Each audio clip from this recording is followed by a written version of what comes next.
Ce matin, cette heure est propice pour encore adorer ton Dieu, pour reconnaître tout ce qu'il est dans ta vie, tout ce qu'il a accompli pour toi, pour lui dire merci et pour faire allégeance de ta vie, pour encore te consacrer à Dieu, pour encore te donner à lui, renouveler ton alliance avec lui dire combien de fois il compte pour toi. Ce matin, j'aimerais qu'en tes propres mots, tu dises à Dieu combien de fois il compte pour toi. Que tu reconnais qu'il est ton Dieu. Tu ne veux pas adorer un autre Dieu. Prie le Seigneur.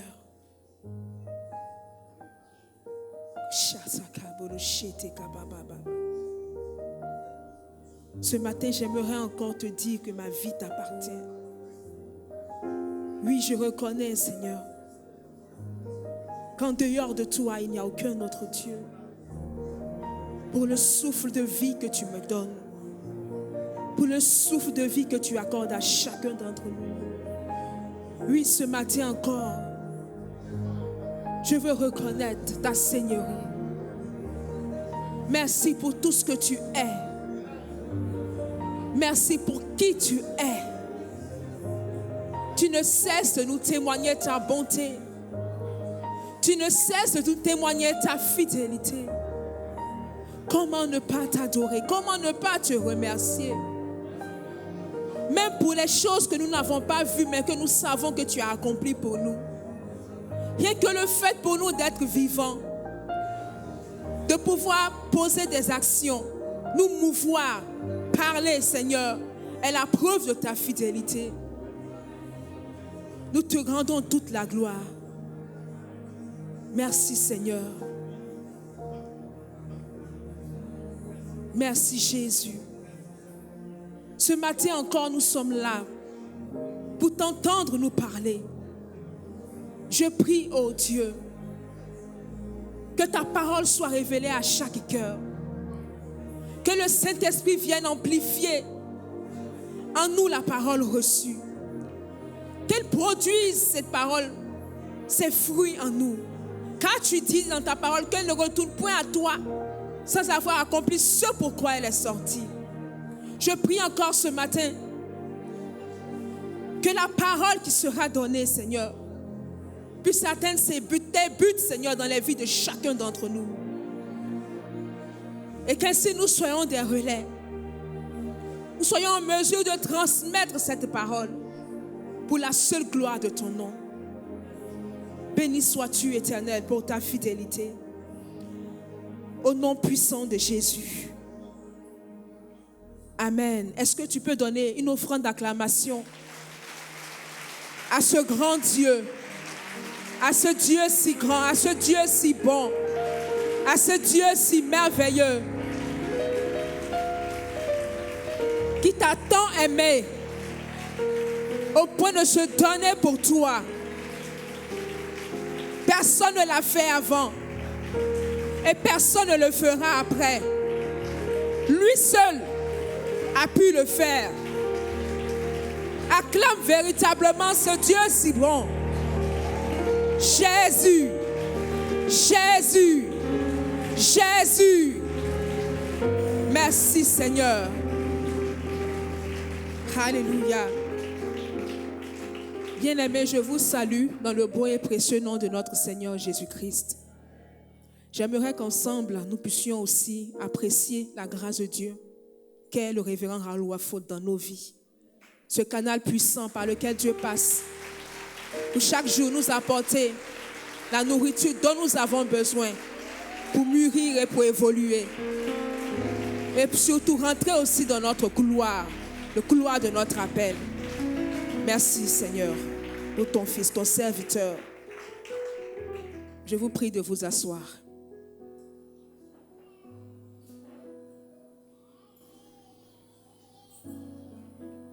Mon Père est à l'œuvre, moi aussi. J'ai la responsabilité ce matin d'apporter la parole sur le thème « La consécration à Dieu ». la consécration à Dieu. Et ce thème fait suite à l'enseignement que nous avons reçu la semaine dernière, apporté par notre père spirituel, le révérend Ralouafo, sur le thème « Les 4 niveaux de puissance ». Alors, je vais faire d'abord un rappel avant de rentrer même dans le thème proprement dit. On peut recevoir la vie de Dieu sans manifester la puissance de Dieu. Pour réussir dans ton couloir, il est impératif de marcher dans la puissance. Nous avons vu 4 niveaux de puissance. La puissance du témoignage. Elle nous permet de nous identifier en tant qu'enfants de Dieu, de parler de Jésus. Pour opérer donc dans cette puissance, c'est-à-dire la puissance du témoignage, parler de Jésus s'avère nécessaire. Non seulement parler, mais aussi avoir une vie qui reflète Dieu, qui reflète Jésus. Deuxièmement, la puissance des œuvres des ténèbres. Acte 10, verset 38. Nous devons exercer l'autorité que nous avons reçue de Christ. La quête de puissance va passer par un brisement qui va pousser à un temps d'intimité avec Dieu, afin d'être plus attaché à Dieu qu'à ce qu'il nous donne. La quête de la puissance nous rend humbles. Amen. Nous avons vu ensuite la puissance économique. Il est possible d'être économiquement puissant. Il n'existe pas d'alliance de pauvreté en Dieu. Amen. Le nom de Jésus produit des richesses. Nous avons enfin vu la puissance politique. En tant que lumière, nous devons aussi refléter cette lumière dans notre couloir, c'est-à-dire dans le domaine politique, afin que ceux qui nous côtoient aussi reçoivent cette lumière. Amen.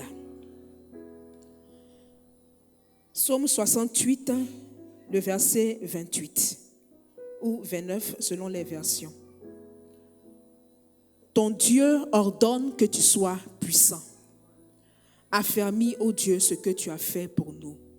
Bien-aimés, il est de la volonté de Dieu que nous puissions exercer sa puissance. Sans nous, il sera difficile pour Dieu d'exercer cette puissance-là sur la terre. C'est ce pourquoi il nous a suscités. Mais il ne peut pas nous utiliser sans qu'il y ait d'abord une consécration préalable. La consécration est nécessaire pour pouvoir exercer la puissance de Dieu sur la terre. Nous allons ensemble essayer de définir ce que c'est que la consécration. C'est un rite par lequel on affecte au service de Dieu une personne, une chose qui, par là, entre dans la catégorie du sacré. Une autre définition, action de rendre sacré en dédiant à Dieu. En d'autres termes, la consécration, c'est l'action de se dédier à Dieu. Or, on ne peut pas se dédier à Dieu partiellement. Si on se dédie à Dieu, c'est entièrement. Romains 12, verset 1 nous dit: Je vous exhorte donc, frères, par les compassions de Dieu, à offrir vos corps comme un sacrifice vivant, saint, agréable à Dieu, ce qui sera de votre part un culte raisonnable. Donc, ce qui sied à Dieu, le culte qui sied à Dieu, c'est l'offrande volontaire de nos corps. Ce n'est pas quelqu'un qui te prend et qui te dépose sur l'autel, c'est toi-même qui décide de donner à Dieu, de t'abandonner entre ses mains, de faire de ta vie une offrande. Et cette offrande-là, tant que c'est une offrande entière, il va l'agréer. Mais si l'offrande est partielle, il ne va même pas regarder à cette offrande. Il ne va pas la considérer. Alors pour nous, qu'est-ce que la consécration implique? La première chose qu'il est important de retenir, c'est que nous ne vivons plus pour nous-mêmes. Merci pour ce Amen isolé. 2 Corinthiens 5, 14 à 15. Car l'amour de Christ nous presse. Parce que nous estimons que si un seul est mort pour tous, tous donc sont morts. Et qu'il est mort pour tous afin que ceux qui vivent ne vivent plus pour eux-mêmes, mais pour celui qui est mort et ressuscité pour eux. Bien-aimés, au travers de ce passage, il y a une question qui me vient à l'esprit. Quel intérêt Christ avait de laisser toute cette gloire pour venir payer un prix si grand pour des personnes donc n'est même pas su même qu'elles reconnaissent ce qu'il a fait? Qu'est-ce que Jésus avait fait? Est-ce qu'il a fait du mal à quelqu'un? Est-ce qu'il a porté atteinte à la vie d'une personne? Quel était son péché? Il n'a rien fait. Mais il s'est porté volontaire pour venir souffrir à notre place, pour mourir à notre place. Et il est ressuscité pour que nous aussi, nous puissions nous donner à lui. Et que nous soyons aussi en mesure de nous donner volontairement à lui, comme lui-même il a fait. Jésus est venu nous montrer en fait le chemin, la manière de s'y prendre. Pour, comme on l'a dit tout à l'heure, rendre un culte qui sied à Dieu.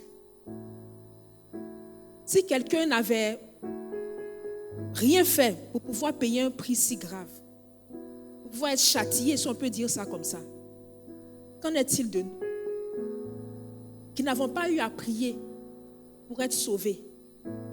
Tu es né et puis on t'a informé qu'il y a quelqu'un qui a payé le prix pour toi bien avant que tu ne commettes toutes ces actions que tu as posées. Bien avant que tu ne pêches, quelqu'un avait déjà payé le prix pour toi. Tout ce qu'on te demande, c'est de croire et de faire le choix de renoncer à toi. Parce que quand on dit que tu ne vis plus pour toi-même, ça veut dire que tu renonces à ta vie. Renoncer à sa vie, ce n'est pas se tuer physiquement. C'est dans un premier temps d'aimer Dieu progressivement jusqu'au point de faire de lui sa priorité. Il serait difficile de dire non, j'aime Dieu, il est ma priorité sur le champ, non. Mais au fur et à mesure qu'on commence à nous rendre compte de tout ce qu'il a accompli, on voit à quel point il est important. Et quand tu te rends compte qu'il est important, il devient maintenant ta priorité. Dieu veut qu'on fasse de lui sa priorité. Si Dieu n'est pas ta priorité, quel que soit ce qui le concerne, ça passera après. Mais quand tu dis que tu te donnes, tu ne vis plus pour toi-même, tu renonces à toi, ça veut dire que ce sont les intérêts de Dieu qui passent avant. Tu ne regardes plus à toi. Renoncer à soi-même, ce n'est pas quand on a tout perdu. C'est quand on risque de tout perdre.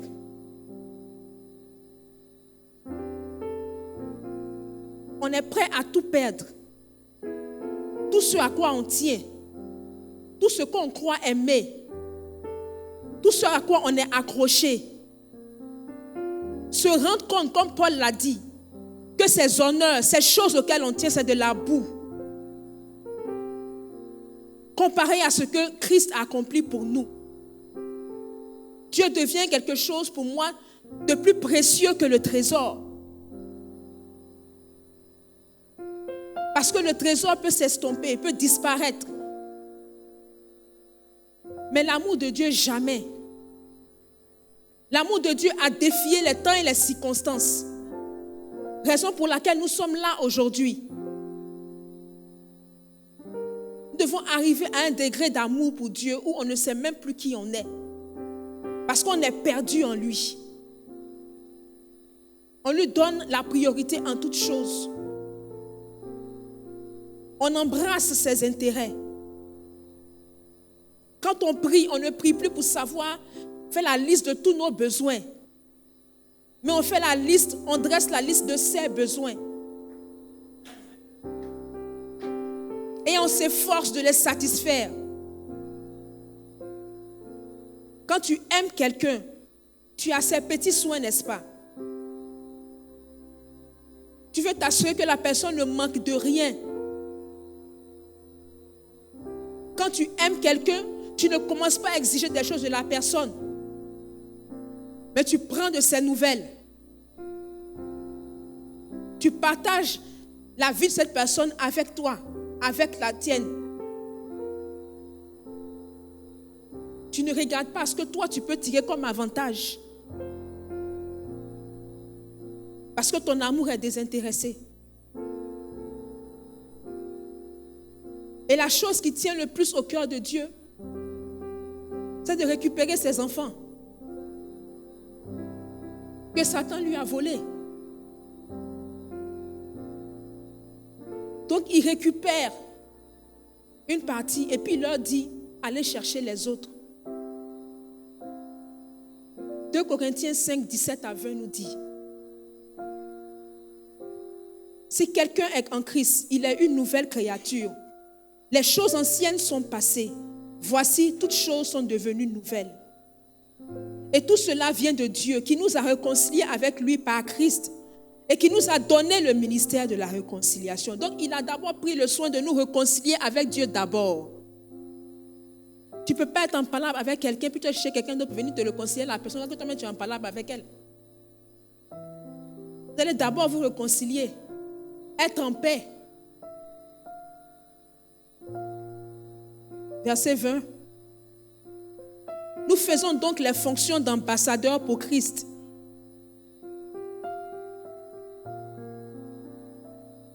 Qui est-ce que Dieu peut envoyer à part nous? S'il nous a sauvés, c'est pour que nous puissions aussi participer au salut des autres. Comme si Dieu exhortait par nous, nous vous en supplions au nom de Christ, soyez réconciliés avec Dieu. Acte 1, verset 8. Mais vous recevrez une puissance, le Saint-Esprit, survenant sur vous. Et vous serez mes témoins à Jérusalem, dans toute la Judée, dans la Samarie et jusqu'aux extrémités de la terre. Amen. Dieu prend le soin d'abord de nous appeler à lui. Et quand nous répondons favorablement à cet appel, il vient habiter en nous par le Saint-Esprit. Et notre vie prend des couleurs. La lumière n'a jamais été vilaine, n'est-ce pas? La fonction même de la lumière, c'est de briller. On ne peut pas briller et puis être triste en même temps. Ou refléter la mort. Je ne sais pas si on se comprend. Tout ce qui concerne la lumière est bon. Donc, il prend le soin d'abord d'apporter la lumière à nos vies enténébrées. Il embellit nos vies par sa présence. On dégage un éclat, on dégage quelque chose. Et ensuite, il nous envoie en mission. Quand tu parles à quelqu'un de Jésus et que dans tes yeux, on voit la tristesse, est-ce que la personne va t'écouter? Mais quand il voit la lueur dans tes yeux, combien de fois toi-même tu parles avec enthousiasme et passion? Il t'écoute avec intérêt. Parce qu'apparemment tu sais de quoi tu parles. Tu sais de qui tu parles. Et pour des personnes qui te côtoient quotidiennement, comme au quartier, comme au travail, comme dans ta maison, l'embellie que Dieu apporte à ta vie jour après jour, la manière dont il intervient, la manière dont il te bénit, ne te profite pas à toi seul, mais à ceux qui t'entourent. Il y a des personnes pour lesquelles tu vas dire, voici ce que Jésus a fait pour moi. Mais il y a des personnes qui vont rendre témoignage à ta place. Ta vie va témoigner à ta place de ce que Jésus a accompli pour toi. Tu deviens donc un moyen, un canal puissant par lequel Dieu passe pour récupérer plusieurs âmes. Ce n'est pas qu'une âme, c'est plusieurs âmes. Par la qualité de ta vie, tu deviens un message pour ta génération. Tu ne peux pas être ambassadeur et et puis avoir l'apparence du pays même où tu te trouves. Tu as l'apparence du pays dont tu es issu. Tu ne peux pas être un témoin de Jésus et puis ressembler encore à la vie que tu avais auparavant. Dans ce cas-là, c'est ta bouche qui témoigne, mais ta vie témoigne d'autre chose. Et si Dieu t'envoie, il prend le soin de t'embellir d'abord, de t'apporter l'éclat dont tu as besoin, afin que ce message-là soit capté et reçu par tous. Généralement, c'est vrai qu'on écoute une personne, mais après on regarde si elle-même, elle vit ce qu'elle dit.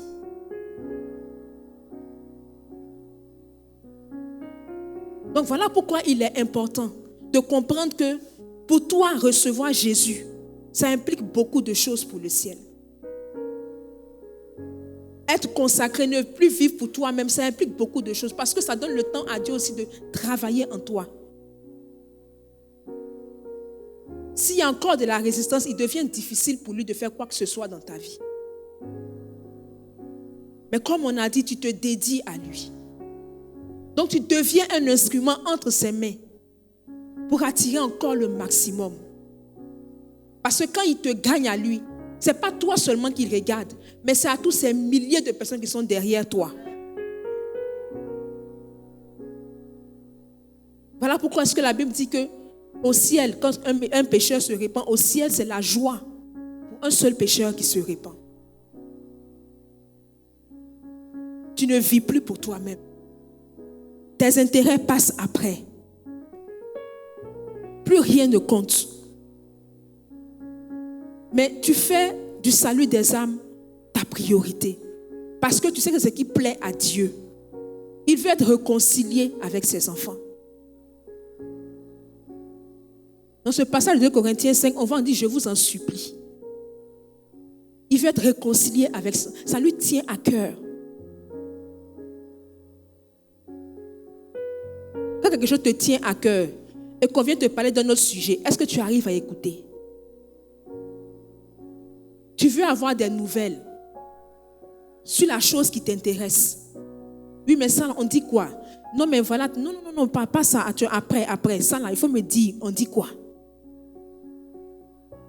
C'est comme ça aussi que Dieu a besoin d'entendre que non, j'ai parlé de toi à telle personne. Cette personne t'a accepté. Si ça ne tient qu'à lui seul, il récupérerait tous ses enfants. Il les récupérerait tous. Nous devons nous investir. Que notre vie, nous-mêmes là, on doit décider que notre vie soit utilisée par le ciel pour envoyer des personnes à lui. Ne nous disons pas seulement que on dit d'évangéliser, on dit de parler de Jésus, on dit non. Dis-toi que ce que tu as reçu est une trop bonne nouvelle pour que tu la gardes pour toi seul.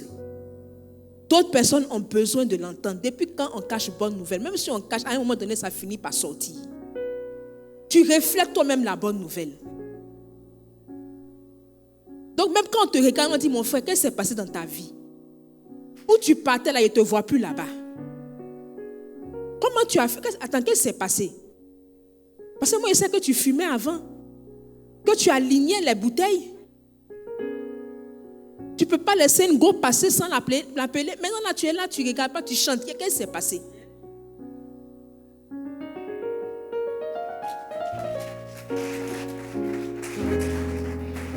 C'est comme ça qu'on dit, ta vie est une offrande. C'est ça. Quand on dit que tu donnes ton corps comme un sacrifice vivant, ça veut dire que Dieu peut passer par toi pour exprimer son amour à une personne. Si Jésus n'avait pas embrassé la cause de son Père, il ne serait pas venu. Il a vu que ça préoccupe son Père. Il a dit, laisse, je vais venir gérer ça pour toi. Donc, il ne nous a pas sauvés pour nous-mêmes. Ah, moi, je suis sauvé. Mon ciel est garanti. Celui qui n'a pas accepté, c'est son problème. À partir d'aujourd'hui, ma vie ne sera plus jamais la même. Tout ce que je vais demander, je vais l'obtenir. Toi, c'est toujours je.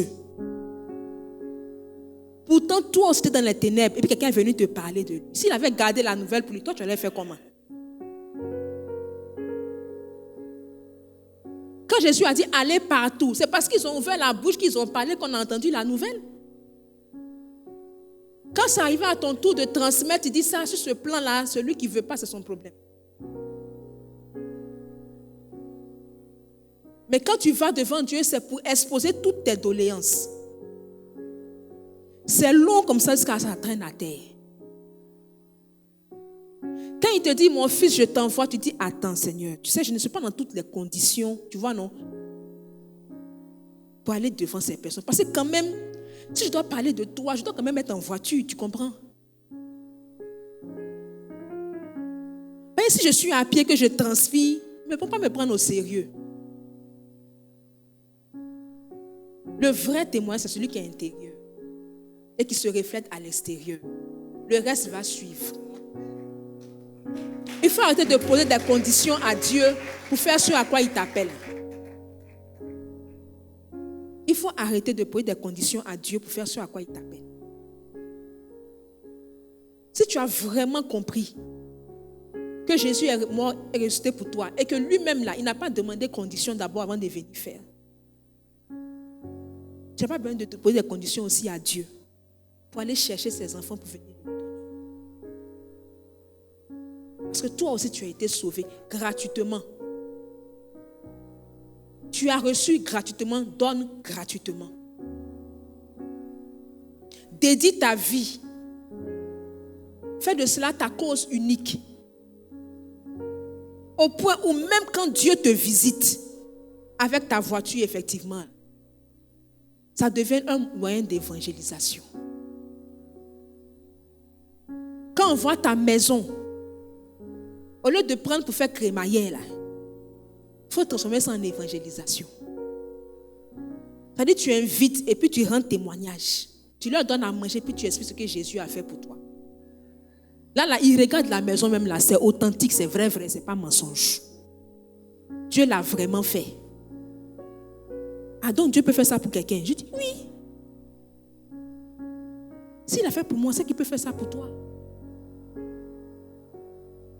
Quand tu as eu travail, au lieu d'aller au village pour fêter là, tu prends pour faire évangélisation.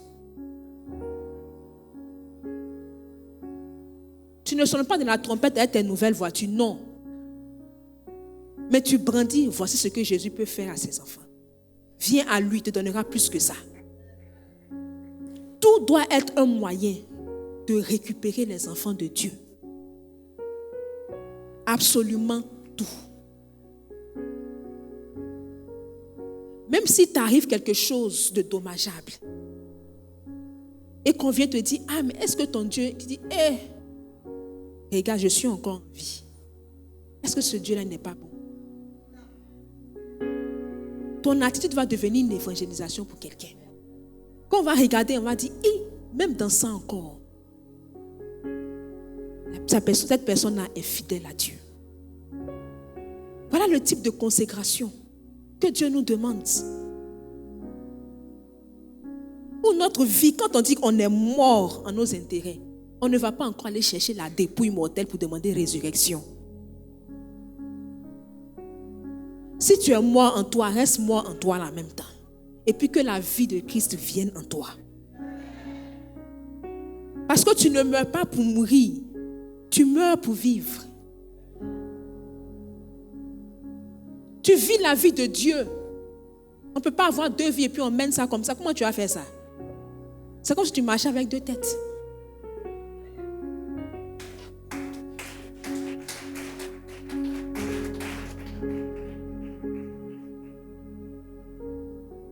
La deuxième chose que la consécration implique, c'est de prendre un temps de qualité à part.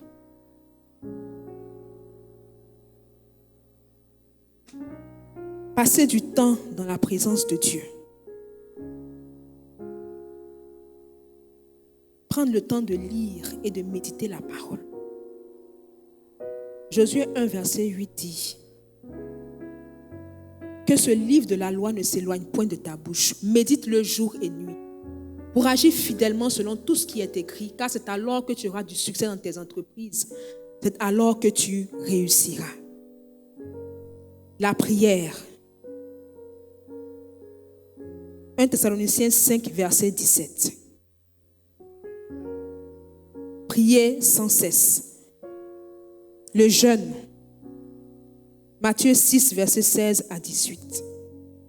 Lorsque vous jeûnez, ne prenez pas un air triste comme les hypocrites qui se rendent le visage tout défait pour montrer aux hommes qu'ils jeûnent. Je vous le dis en vérité, ils reçoivent leur récompense.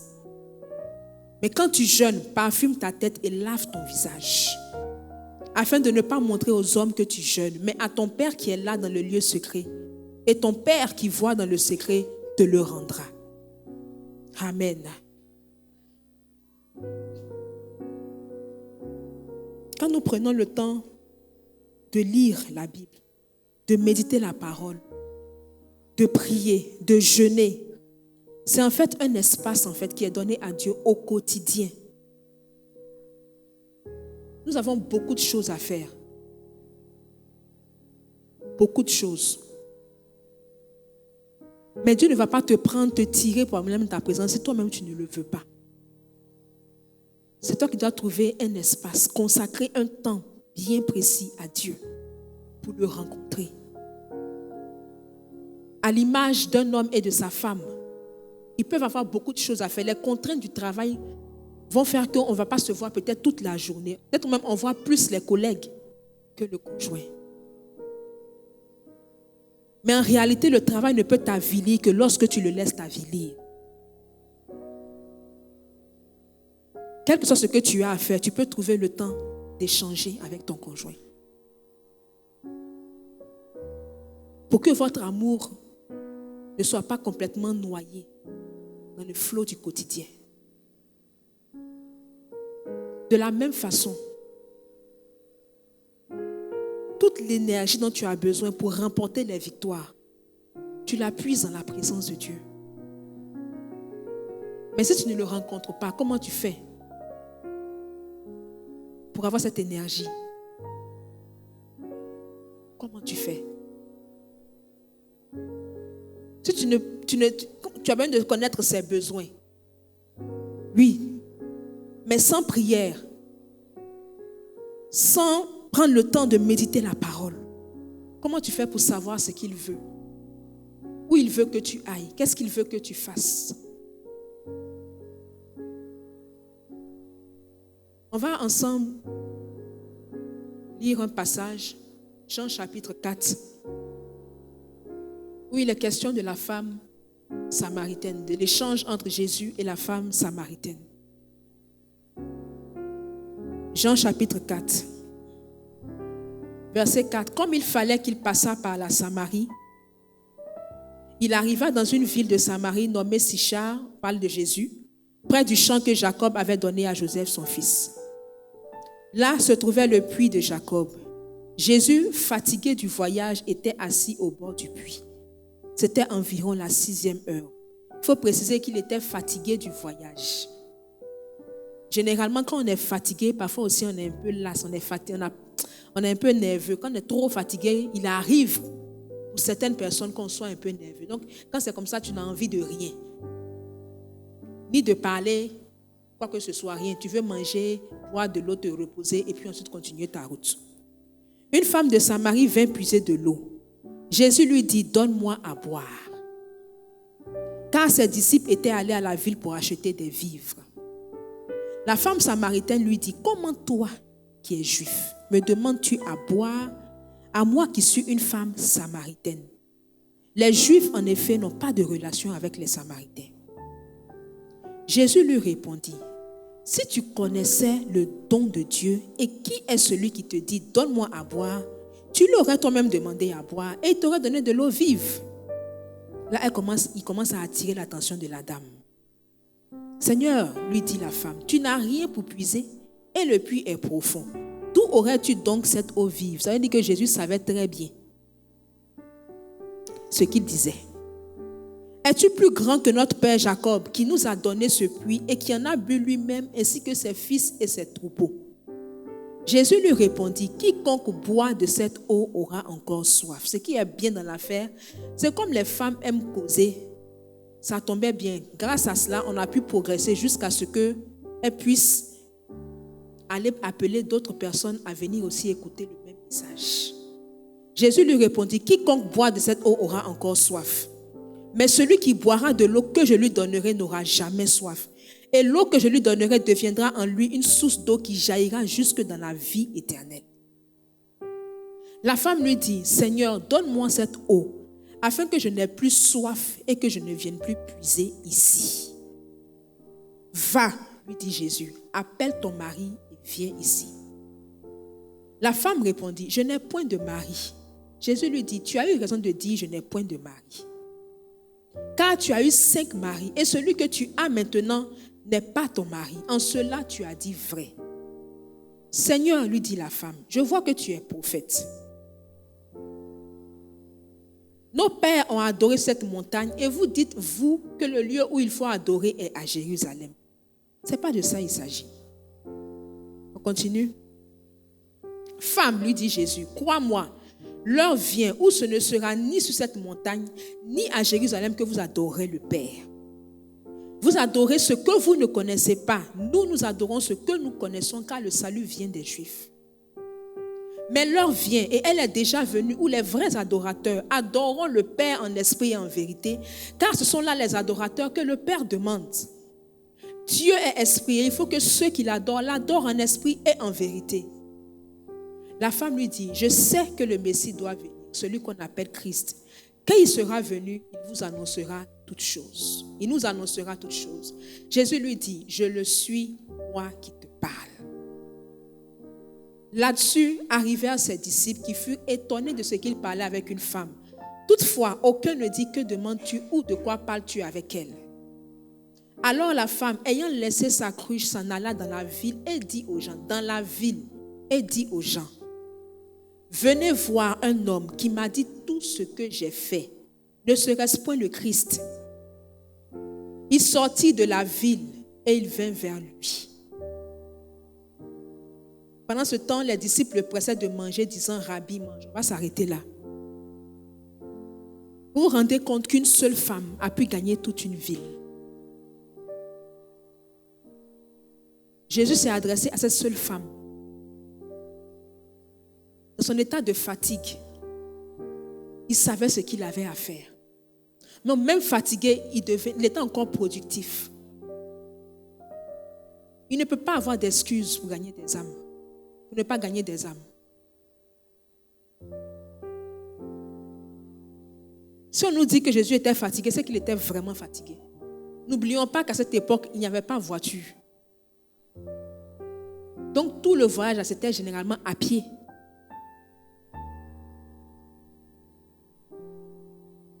Mais cette femme qui est venue à lui était l'opportunité, c'était la porte en fait pour atteindre toute la Samarie. S'il ne prenait pas le temps de prier, de se mettre à l'écart, malgré la foule qui parfois le pressait, les gens qui couraient derrière lui pour un miracle, est-ce que cette femme, il aurait été assez alerte spirituellement pour dire à cette femme, donne-moi à boire? Le fait pour nous de passer du temps dans la présence de Dieu, c'est une forme aussi de sacrifice parce qu'on prend un temps précieux au milieu de tout ce qu'on a à faire. Même quand tu as sommeil et puis tu sacrifies ton sommeil. Quand tu as faim, tu sacrifies ta faim pour les intérêts de ton Père. Il y a toujours un bénéfice. Ça te permet d'être alerte spirituellement, de savoir ce qu'il y a à dire. Il a su comment l'apprendre. Il a su comment lui parler, l'attirer dans la conversation pour l'amener à lui faire comprendre que ce Jésus que vous attendez, ce Messie que vous attendez, il est enfin là.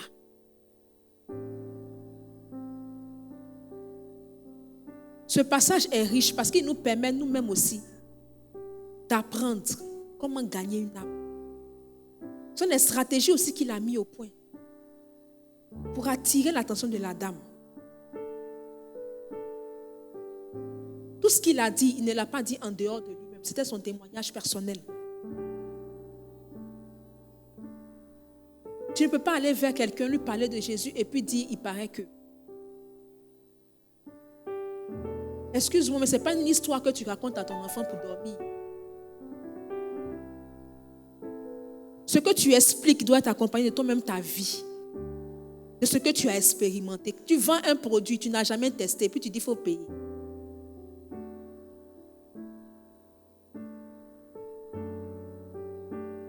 Tu n'auras jamais de clients.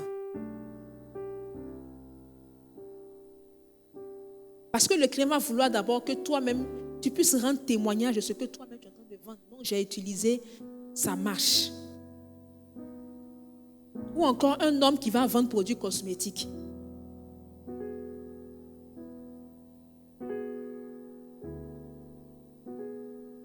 C'est bizarre.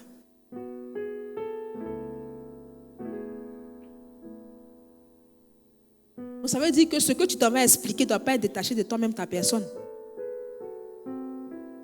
Ce que tu présentes ne doit pas être détaché de ta propre personne. Non, tu vas dire quelque chose et puis toi-même là, tu sais même, moi il ne sait pas, il paraît. Donc tu es le meilleur allié. Le meilleur allié pour accomplir le but de Dieu. Il faut te prendre au sérieux. Si tu as fait sortir de là où tu étais, des ténèbres, pour te refléter, c'est pas pour que tu puisses dire, Seigneur, est-ce que moi je peux parler de toi à quelqu'un? Moi, ma vie là est comment? Ta vie est comment? Oui, était comment? Mais maintenant, quand on te regarde, tu donnes envie.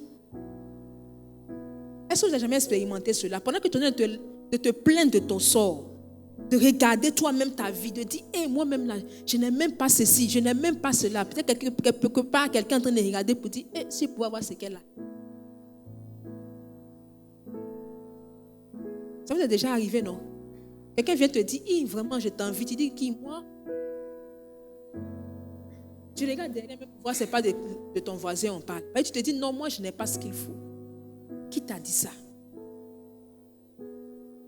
Quand il est venu en toi, quand cet esprit est venu en toi, ta vie est devenue une lumière. Maintenant, c'est ta foi qui va faire que la lumière là va être forte ou bien faible. Sinon, tu es lumière déjà. Ce n'est pas sujet à contestation. Ce n'est pas sujet à discussion. Il faut juste comprendre le bénéfice qui est rattaché au fait pour toi d'avoir reçu Jésus. Parce que tu ne peux pas aller vers quelqu'un, parler de Jésus, et puis ensuite, toi-même, tu n'es pas sûr d'être sauvé. Tu n'as pas l'assurance même de ce que tu es en train de dire. Bon, quand je suis arrivée devant, on m'a dit, tu viens, tu répètes après moi, j'ai dit, bon, quand je prie, je crois entendre Dieu. Bon, c'est qu'il y a sur mon frère, Jésus est mort, il est ressuscité. Quand tu vas parler de lui, tu vas avec l'assurance qu'exige la lumière que tu es. Parfois, le manque d'assurance nous fait plonger dans des choses compliquées. Ça nous ramène parfois même en arrière. Parce qu'on n'a pas conscience qu'il nous a vraiment sauvés. Tu peux encore avoir une petite addiction, oui, tu peux avoir encore une lutte. Ça peut te donner l'impression que tu n'as pas été sauvé, racheté, mais au contraire, ça c'est le diable qui est en train de te blaguer. On ne peut pas défaire ce que Jésus a déjà fait. Une fois que tu l'as accepté et que tu es appelé enfant de Dieu, tu es né de Dieu, tu n'es plus né de la chair ou du sang. Donc tu dois marcher avec cette assurance-là et ça t'emmènera en fait à gagner d'autres personnes. Parce que quand tu parles avec assurance, tu attires l'attention. Si je suis en train de bégayer, vous allez commencer à regarder vos portables. Vous faire autre chose parce qu'elle bégaye. Donc elle ne sait même pas de quoi elle parle.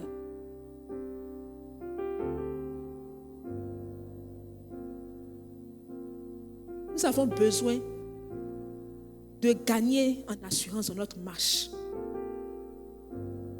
Et cela est possible quand nous passons du temps de qualité dans la présence de Dieu.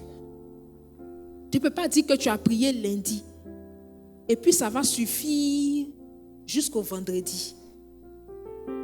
Tu as lu la parole, tu as été enseigné. Tu dis ça te suffit jusqu'à dimanche. Tu sors d'ici, ce que tu as reçu, si tu n'as pas pris le temps d'aller encore prier, méditer, si possible même jeûner, pour que cet esprit te révèle à toi. La force dont tu as besoin ne va pas suffire parce que à chaque jour suffit sa peine. Ne jouons pas avec la consécration. Nous consacrer à Dieu est le palier indispensable qu'il faut franchir pour que nous puissions manifester la puissance de Dieu sur la terre. Ton Dieu ordonne que tu sois puissant. Donc sois puissant. Accepte de passer par ce moment d'incubation. Il te sera nécessairement profitable. Tu seras forcément productif dans ton pouvoir. Tu vas vivre le ciel sur la terre. Tu seras un puissant canal par lequel Dieu va passer pour gagner le maximum à lui. Tu seras un puissant canal. Ça ne serait pas un honneur pour toi de te rendre compte que quelqu'un est dans les ténèbres, sort pour aller à la lumière. Tu te sentirais honoré, n'est-ce pas? Si tu te rends compte que quelqu'un qui fumait, toi-même quand tu le regardes, tu te demandes, est-ce que quand on lui parle, il va comprendre? Et puis à ta grande surprise, Dieu passe par toi pour changer sa vie. N'est-ce pas un sujet de joie? Nous devons en faire notre priorité. On va ensemble baisser la tête et puis on va prier.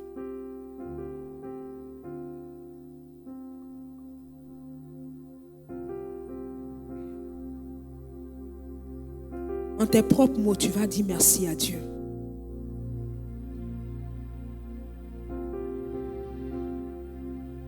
Et tu vas lui dire, Seigneur, je me consacre. Je veux faire de toi ma priorité.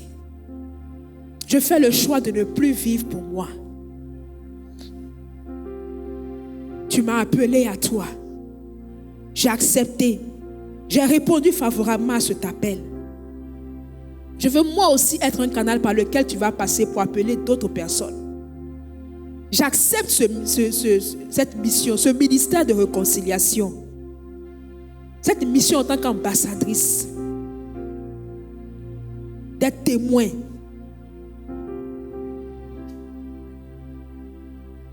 Je fais le choix de toujours te dédier un espace. Chaque jour. Surtout les 365 jours de l'année. Ne jamais reporter un temps de prière. Ne jamais reporter un temps de jeûne. Ne jamais reporter un temps de méditation.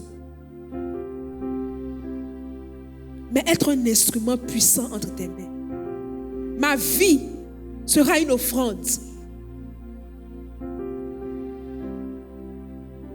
Afin que d'autres personnes soient bénies.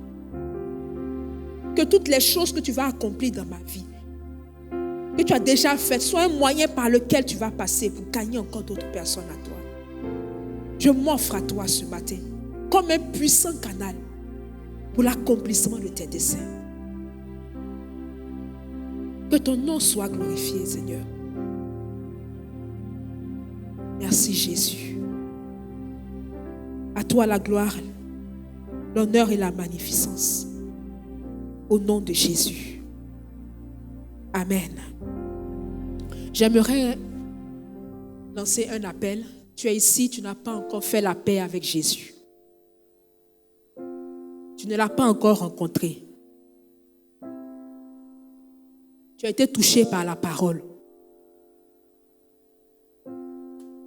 Tu as été béni. Tu sens que tu n'es même pas encore au stade où tu as pu faire la paix avec Dieu. Ce matin, l'occasion t'est donnée de te réconcilier avec lui. Tu n'as pas encore rencontré Jésus. Est-ce que s'il te plaît, tu peux te tenir debout? N'aie pas peur. De la même manière que nous sommes tous nés d'une femme, de la même manière aussi, nous sommes tous passés par ça.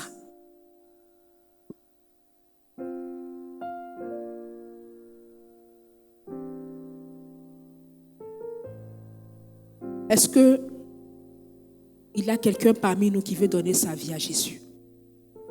Lève la main, s'il te plaît.